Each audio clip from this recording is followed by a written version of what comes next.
ತುಂಬ ಜನ ಕೇಳ್ತಾ ಇದ್ರು ಫೇಸ್ ತೋರಿಸಿ ವಿಡಿಯೋ ಮಾಡಿ ಅಂತ. ಅದಕ್ಕೆ ಸಣ್ಣದಾಗಿ ಫೇಸ್ ತೋರಿಸ್ತಿದ್ದೀನಿ. ವಿಡಿಯೋ ಇಷ್ಟ ಆದರೆ ಲೈಕ್ ಮತ್ತು ಶೇರ್ ಮಾಡಿ, ಅನಿಸಿಕೆಗಳನ್ನು ಕಮೆಂಟ್ ಮೂಲಕ ತಿಳಿಸಿ. ಸಿಗೋಣ ಮತ್ತೆ ಮುಂದೆ ಇದೇ ಥರ ವಿಡಿಯೋ ಮಾಡ್ತಾ ಇರ್ತೀನಿ. ಬಾಯ್.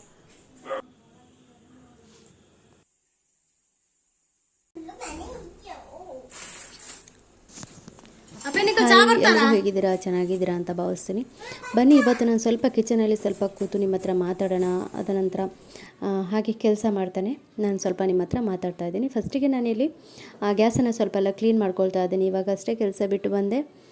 ಬೆಳಿಗ್ಗೆ ಏನು ನಾನು ಮಾಡಿಟ್ಟು ಹೋಗಿರ್ತೀನಿ, ಅದು ಸಂಜೆ ತನಕ ಹಾಗೇ ಇರುತ್ತೆ. ನೀವು ಕೆಲವೆಲ್ಲ ವಿಡಿಯೋದಲ್ಲಿ ನೋಡಿರ್ಬೋದು. ಗ್ಯಾಸೆಲ್ಲ ಫಸ್ಟ್ ಕ್ಲೀನ್ ಮಾಡ್ಕೊಳ್ತೀನಿ. ಅದ ನಂತರ ನಾನು ಅನ್ನಕ್ಕೆ ಇಡ್ತೀನಿ. ನಾನಿವತ್ತು ಏನು ಮಾತಾಡಬೇಕು ಅಂತಂದರೆ, ನೀವು ನಮ್ಮದು ಹಳೆ ಫ್ರಿಜ್ಜು ಫಸ್ಟ್ ಇದೆಲ್ಲ ಗೊತ್ತಿರುತ್ತಲ್ಲ ನಿಮಗೆ, LG ಸ್ವಲ್ಪ ಫ್ರಿಜ್ ಐಸ್ ಜಾಸ್ತಿ ಕಟ್ಟುತ್ತೆ ಅಂಥದ್ದು.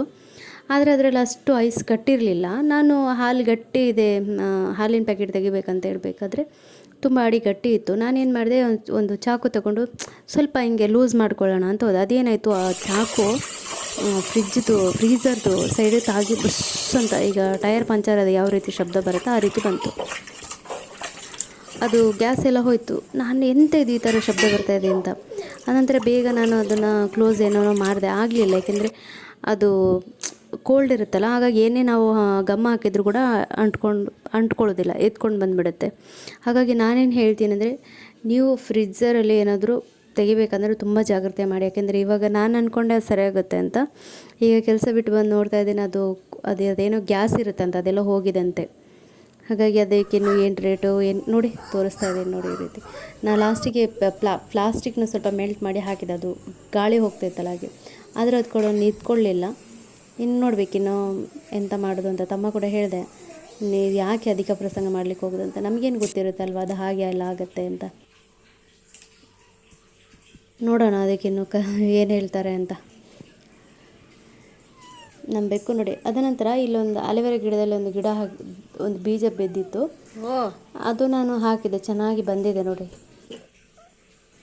ಇಲ್ಲಿ ನೋಡಿ, ನಂದು ಒಂದು ಇಯರ್ಫೋನು ಬೆಕ್ಕು ಹಚ್ಚಿ ಹಾಕಿತ್ತು, ಇನ್ನೊಂದು ಇಯರ್ಫೋನು ನಾಯಿ ಹಚ್ಚಿತ್ತು, 2 ಬ್ಲೂಟೂತು. ನಾನು ಇವಾಗ ಫ್ರಿಜ್ಜೆಲ್ಲ ಕ್ಲೀನ್ ಮಾಡಿಕೊಂಡು ಬೆಳಗ್ಗೆ ಸ್ವಲ್ಪ ಕೋಲ್ಡ್ ಇತ್ತು, ತರಕಾರಿನೆಲ್ಲ ಚೆನ್ನಾಗಿ ಜೋಡಿಸಿಟ್ಟಿದೆ. ಇನ್ನು ಸಂಜೆ ಬಂದು ನೋಡಬೇಕಾದ್ರೆ ಅದ್ರ ಫುಲ್ಲು ಅಂದರೆ ಕೋಲ್ಡೇ ಇರಲಿಲ್ಲ. ಅರ್ಧ ಲೀಟ್ರ್ ಹಾಲು ಕೂಡ ಹಾಳಾಗೋಯ್ತು ನನ್ನಿಂದ. ನಂಗೆ ಅದು ತುಂಬ ಬೇಜಾರಾಯಿತು.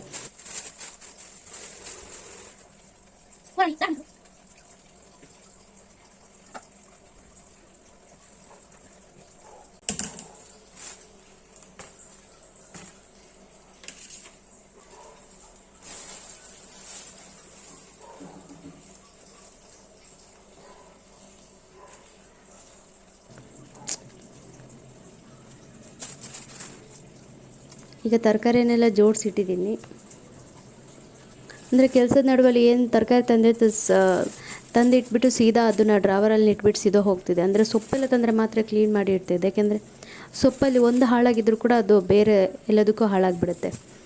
ಹಾಗಾಗಿ ಈಗ ತರಕಾರಿನೆಲ್ಲ ಕ್ಲೀನ್ ಮಾಡಿ ಇಟ್ಕೊಂಡಿದ್ದೀನಿ. ನಾನೆಲ್ಲ ತೊಟ್ಟೆಲೇ ಹಾಕಿಟ್ಬಿಡ್ತೀನಿ, ಅದು ಅಷ್ಟು ಬೇಗ ಬಾಡೋದಿಲ್ಲ. ನಾವು ಓಪನ್ ಮಾಡಿಟ್ರೆ ಬೇಗ ಬಾಡೋಗ್ಬಿಡುತ್ತೆ. ತೊಟ್ಟೆಲೆ ಹಾಕಿ ಈ ಥರ ಸ್ವಲ್ಪ ಕವರ್ ಮಾಡಿ ಫ್ರೀಝರಲ್ಲಿ, ಕೆಳಗಡೆ ಇಟ್ಟರೆ ಬಾಕ್ಸಲ್ಲಿ ಏನಾಗೋದಿಲ್ಲ. ಫ್ರೀಝರಲ್ಲಿ ಇಡೋದಲ್ಲ, ಕೆಳಗಡೆ ಇಡೋದು. ಇವಾಗ ಸಾರು ಮಾಡಬೇಕು. ಸಾರು ಏನು ಮಾಡೋದು ಅಂತ ಆಲೋಚನೆ ಮಾಡ್ತಾಯಿದ್ದೀನಿ. ನಂಗೆ ಟೈಮ್ ಕೂಡ ಆಯಿತು. ಫ್ರಿಜ್ಜೆಲ್ಲ ಕ್ಲೀನ್ ಮಾಡಿ ಅದು ಇದು ಕೆಲಸ ಆಗುವಾಗ ಸಾರು ಮಾಡೋಷ್ಟು ಪುರ್ಸೊತ್ತು ನನಗಿರಲಿಲ್ಲ. ಈಗ ಸ್ವಲ್ಪ ಕರಿಬೇವು, ಸ್ವಲ್ಪ ಇದು ಸಬ್ಸಿಗೆ ಸೊಪ್ಪೆಲ್ಲ ಕ್ಲೀನ್ ಮಾಡಿ ಇಟ್ಕೊಳ್ತಾ ಇದ್ದೀನಿ. ನೀವು ಸಬ್ಸಿಗೆ ಸೊಪ್ಪೆಲ್ಲ ತಂದಾಗ ಆವಾಗಲೇ ಅದನ್ನು ಕ್ಲೀನ್ ಮಾಡಿ ಇಟ್ಬಿಡಿ. ನಾನು ಇದನ್ನು ರಾತ್ರಿ ತಂದಿದ್ದೆ, ಹಾಗೆ ತೊಟ್ಟೆಯಲ್ಲಿ ಇಟ್ಟಿದ್ದೆ. ಈಗ ಬೆಳಿಗ್ಗೆ ಕ್ಲೀನ್ ಮಾಡ್ಕೊಳ್ತಾ ಇದ್ದೀನಿ.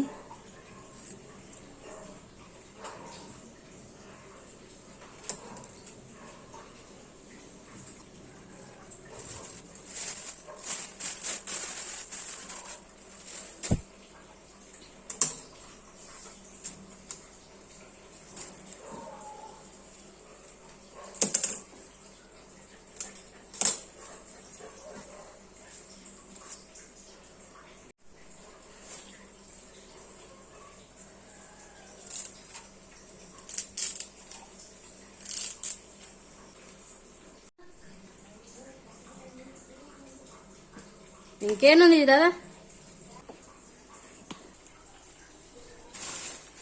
ಈಗ ನಾನು ಕ್ಯಾಬೇಜ್ ಇಟ್ಕೊಂಡಿದ್ದೀನಿ, ಕ್ಯಾಬೇಜ್ ಪಲ್ಯ ಮಾಡಿಬಿಡೋಣ ಅಂತ. ಯಾಕೆಂದರೆ ನನಗೆ ಆಗಲೇ 9:45 ಆಯಿತು, 9:40 ಹಾಗಾಗಿ ಮಾಮೂಲಿ ಎಲ್ಲರೂ ಯಾವ ರೀತಿ ಮಾಡ್ತಾರೆ ಅದೇ ರೀತಿ ಮಾಡ್ತಾಯಿದ್ದೀನಿ. ತುಂಬಾ ಕಷ್ಟ ಮಂಗಳೂರಲ್ಲಿ ಒಂದು ಬಾಡಿಗೆ ಮನೆ ಮಾಡಿಕೊಂಡು ಸಣ್ಣ ಪುಟ್ಟ ಕೆಲಸ ಮಾಡಿಕೊಂಡು ಬಾಡಿಗೆ ಕಟ್ಕೊಂಡು ಮನೆ ಸುಧಾರಿಸೋದಂತೂ ತುಂಬ ಕಷ್ಟ. ಯಾರು ಕೂಡ ತುಂಬ ಈಸಿ ಅಂತ ಅಂದ್ಕೊಳ್ಬೇಡಿ.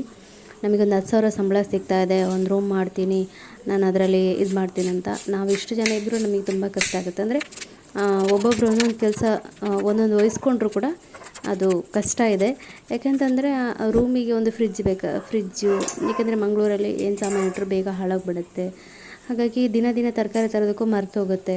ಆಗ ನಾವೇನು ಮಾಡ್ತೀವಿ, ಒಂದು ಫ್ರಿಜ್ ಇರಲಿ, ಏನೋ ಒಂದು ಖರ್ಚು ಬರ್ತಾನೆ ಇರುತ್ತೆ. ತುಂಬ ಸುಲಭ ಅಂತ ಇಲ್ಲ. ನಾವು ಮಂಗಳೂರಲ್ಲಿ ಅಂತಲ್ಲ, ಎಲ್ಲಿ ಕೂಡ ರೂಮ್ ಮಾಡಿಕೊಂಡು 2-4 ಜನ ಮಾಡಿಕೊಂಡು ಮೇಂಟೈನ್ ಮಾಡ್ಕೊಂಡು ಹೋಗ್ತಾನೆ ತುಂಬ ಕಷ್ಟ. ನಾನು ಫಸ್ಟಿಗೆ ತುಂಬ ಸುಲಭ ಅಂತ ಅಂದ್ಕೊಂಡಿದ್ದೆ, ಆದರೆ ಏನು ಮಾಡೋಕ್ಕಾಗ. ರಾಣಿ ಅವಳು ಬೆಕ್ಕಿಗೆ ಉಪದ್ರ ಮಾಡೋದು.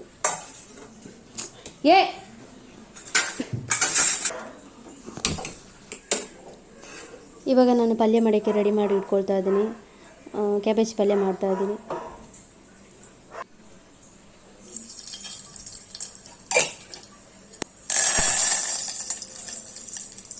ಬೆಳಿಗ್ಗೆ ತಮ್ಮನಿಗೆ ಅವನಿಗೆ ಚಪಾತಿ ಎಲ್ಲ ತುಂಬ ಇಷ್ಟ. ನಾನು ಚಪಾತಿ ಮಾಡಬೇಕಂತ ಅಂದ್ಕೊಂಡು ರಾತ್ರಿ ಗೋಧಿ ಹಿಟ್ಟು ತರುವ ಅಂತ ಅಂದ್ಕೊಂಡಿದ್ದೆ. ಅಂದರೆ ಬರುವಾಗ ನನಗೆ ಹಾಲು ತಗೊಂಡೆ, ಮಾತ್ರ ಗೋಧಿ ಹಿಟ್ಟು ತಗೊಳ್ಳಿಕ್ಕೆ ಮರ್ತೋಯ್ತು. ಹಾಗೆ ನಾನೇನು ಮಾಡಿದೆ, ಮೈದಾ ದೋಸೆ ಮಾಡಿ ಹಾಕಿದಾಗ ಅವನು ಹೇಳ್ದ, ಅವನು ಸಾಮಾನ್ಯವಾಗಿ ಅದೆಲ್ಲ ತಿನ್ನೋದಿಲ್ಲ, ಮೈದಾ ದೋಸೆ ತಿಂತಾನೆ ಅಂತ ಅಂದ್ಕೊಂಡೆ. ತಿನ್ನಲೇ ಇಲ್ಲ.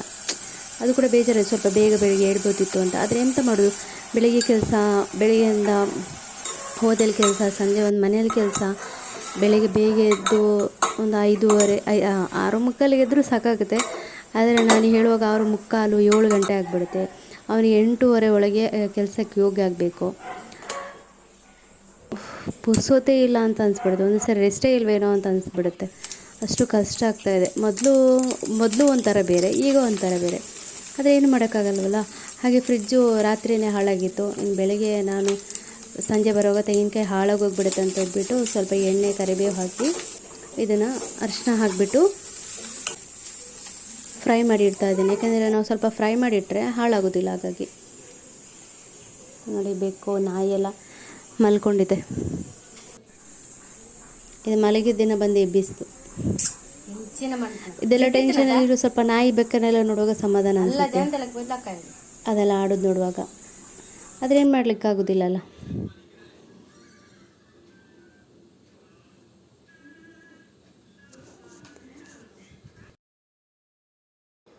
ಇವತ್ತಿನ ಕಂಟಿನ್ಯೂ ವಿಡಿಯೋ ನಾಳೆ ಬೆಳಗ್ಗೆ ಹಾಕೋಣ ಅಂತ ಇದ್ದೀನಿ. ಹೇಗನ್ನಿಸ್ತು ಈ ವಿಡಿಯೋ? ಇಷ್ಟ ಆಯಿತಾ? ಹಾಗೆಯೇ ವಿಡಿಯೋ ಕಂಟಿನ್ಯೂ ಹಾಕಬೇಕಂದ್ರೆ ಪ್ಲೀಸ್ ಕಮೆಂಟ್ ಮೂಲಕ ತಿಳಿಸಿ, ಹಾಕಿ ಅಂತ. ಏಕೆಂದರೆ ನನಗೂ ಗೊತ್ತಾಗಬೇಕಲ್ವಾ ನಿಮಗೆ ಇಷ್ಟ ಆಗ್ತಾಯಿದೆಯಾ ಇಲ್ವಾ, ಕುಕಿಂಗ್ ವಿಡಿಯೋಸ್ ಇಷ್ಟನಾ, ಬ್ಲಾಗ್ಸ್ ಇಷ್ಟನಾ ಅಂತ. ಹಾಗಾಗಿ ನೋಡೋಣ, ಸ್ವಲ್ಪ ನಮ್ಮ ಲೈಫ್ ಸ್ಟೈಲ್ ಸ್ವಲ್ಪ ಹೇಳ್ತೀನಿ, ಹೇಗೆ ಏನಂತ. ಸ್ವಲ್ಪ ಬೆಕ್ಕುಗಳು ಕಿತ್ತಾಡೋದು ನೋಡಿ ಎಷ್ಟು ಚೆನ್ನಾಗಿದೆ ಅಲ್ವಾ.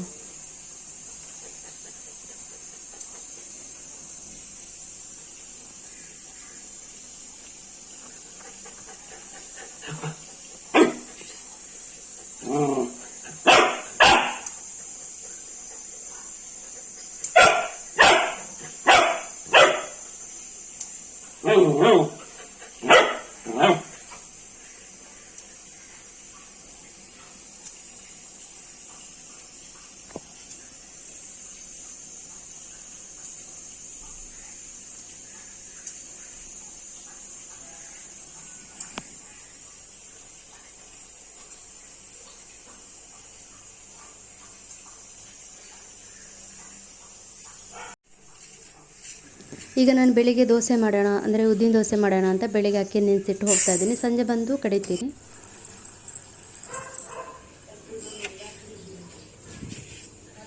ಉದ್ದಿನ ದೋಸೆಗೆ ಅಕ್ಕಿ ನೆನೆಸ್ತಾ ಇದ್ದೀನಿ ನಾನು.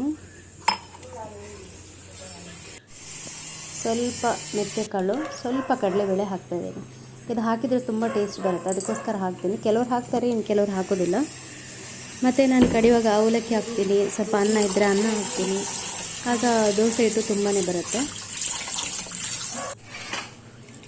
ಇದು ನೆನೆಲಿಕ್ಕಿಟ್ಟೆ. ಇವಾಗ ನೋಡಿ ತೆಂಗಿನಕಾಯಿ ಕೂಡ ಫ್ರೈ ಮಾಡಿದ್ನಲ್ಲ, ಅದು ಒಳ್ಳೆ ಉದುರುದ್ರಾಗಿ ಚೆನ್ನಾಗಿ ಫ್ರೈ ಆಗಿದೆ. ಎಲ್ಲ ಕೆಲಸ ಮುಗೀತು.